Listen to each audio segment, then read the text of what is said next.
Well, you know that we have one of the lowest mortality rates anywhere. If you know, Biden and Obama stopped their testing. They just stopped it. You probably know that. I'm sure you don't want to report it.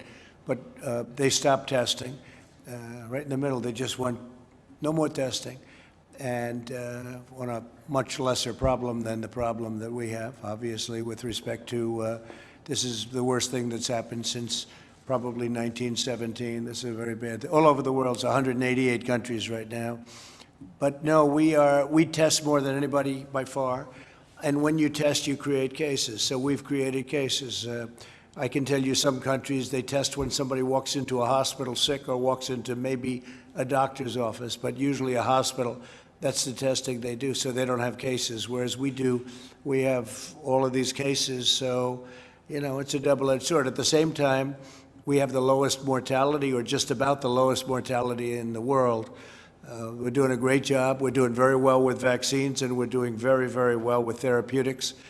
And I think we're going to have some very good information coming out soon. But we have the best and certainly the biggest, by far the biggest testing program anywhere in the world. If you tested China or Russia or any of the larger countries, if you just tested India as an example, the way we test, you'd see numbers that would be very surprising. Brazil, too. You know, Brazil's going through a big problem, but they don't do testing like we do. So we do the testing, and by doing the testing, we have tremendous numbers of cases. If we didn't do the, as an example, we've done 45 million tests. If we did half that number, you'd have half the cases, probably around that number. If we did another half of that, you'd have half the numbers. Everyone would be saying, oh, we're doing so well on cases.